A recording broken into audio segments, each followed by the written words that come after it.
with emerging actors Cooper, Bilton, and Adriano Reis. Cooper and Adriano did a scene from The Importance of Being Earnest for Brantford Presents Take 1, and are back to do another scene for Brantford Presents Take 3. Welcome, guys. Thank you. Thank you. Thanks for having us. For sure. Our first question for you gentlemen is, what was it like to participate in Brantford Presents Take 1, which you did? And what was this your very first online performance? And maybe we'll start with Cooper. Yeah, I mean, sure. Yeah, what was great about it was, so we're both theater students right now at George Brown, and we had just gotten a scene study canceled the day that Victoria had reached out to me about this project. So it was really awesome to still be able to dive into a scene and work on our skill. And so that was a really big highlight for me. And kind of turned this whole thing around. And then as far as doing an online show, I've never done anything like that before. So it was really cool, and I definitely learned a lot. And I think there's some things we're gonna do differently this time. And yeah, Tree? Yeah, no, one thing that we always get told in our theater history class is that theater never dies. And that definitely showed us that regardless of what the circumstances of the world, we can still continue to do what we love to do art. And I don't know, it was a different feeling for sure than being in a live stage, but it had the same elements that a theater would, and it still got me the jitters going in me, and I still had the nervous runs, and I was like, but no one's here. And I think that's just the liveliness of theater, and it was still theater even though we were in our apartment and online with a bunch of people. So I understand that you're both in your second year, is that right? We just finished our second year. Yeah. So what is studying online? What is studying theater online like?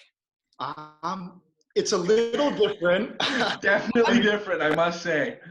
Yeah, so some of our bigger, larger projects, scene studies, they were kind of harder to do. So we had rehearsals online, and we're hoping in the fall to do readings of those scenes. And then it was a lot of independent things, and recording ourselves, which, as far as self-tapes go, I think is going to be a great skill to have had and used.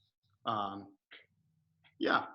Yeah, it became much more academic, where we practiced, instead of the studio time and being on our feet, we did more of the writing and the thought process, the creative work behind all of that, which I think is just as important for an actor, but it's not my personal favorite thing to do. I like being on my feet in the studio and just in rehearsals and diving into the work.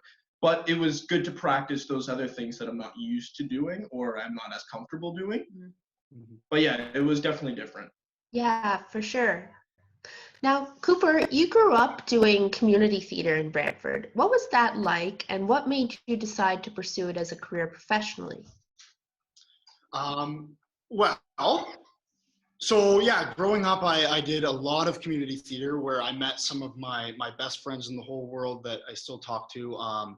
And I really, really fell in love with being on stage, and really, like, we did the show with you, Victoria's Second Self, for the Edmonton Fringe Festival, and I think through that show was really when I decided absolutely, like, there is nothing that I could be spending my time doing that's going to make me feel as fulfilled and as happy as performing in front of a live audience. And I think it's through some of the mentors that I've met that I've decided that this is what's really going to make me happy. Adriano, you're newer to Brantford. As a matter of fact, about a year ago, your first sort of experience, you did a monologue for the Grandview Theatre launch party. Yes. What's your experience in theater in Brantford been like so far?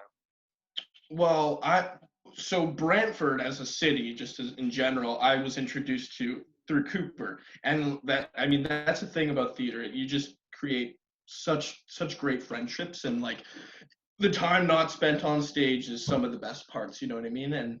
And Cooper, being the good friend he is, allowed me to do all these things for that monologue, and then he introduced me to the online festival we had, and then we get to do it again. So it's just been, as a young artist, and that can definitely struggle to find work, especially in the city, it's been giving me an opportunity to keep practicing and stay busy and keep working and doing what I like. So it's wonderful to have the opportunity for that. And Cooper, because you've done a lot of you grew up here and started your theater career here, could you speak a little bit about the importance of professional theater in Brantford? Absolutely, yeah. It's something that I definitely, like, growing up, I would have, it's something that would have really given me an insane purpose and an insane drive. And not that I didn't get that through the community theater, which was awesome as a foundation, but if I could have had the chance to make money doing what I love, it would have allowed me to spend more time really delving into this work, and that's something that I really think is awesome that we're now getting the opportunity to get. I think also as young people, we grow up maybe feeling a little bit crazy if we say, I want to be an actor, or I want to be, I want to be famous, right?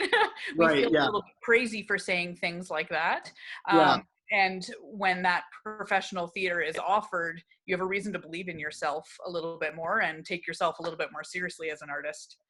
For sure, yeah. I mean, I was gifted with amazing supportive people when I said I wanted to be an actor, but totally it's something, it seems it's like, oh, you want to move to Hollywood and be Leonardo DiCaprio. It's like, well, no, there's tons of people that can make a living doing this. Yeah. Like it's totally viable. Yeah. And I think this is showing that. And as individuals, you're both about to graduate. How do you think that COVID will impact your entry into the industry? Well, it's not an easy one.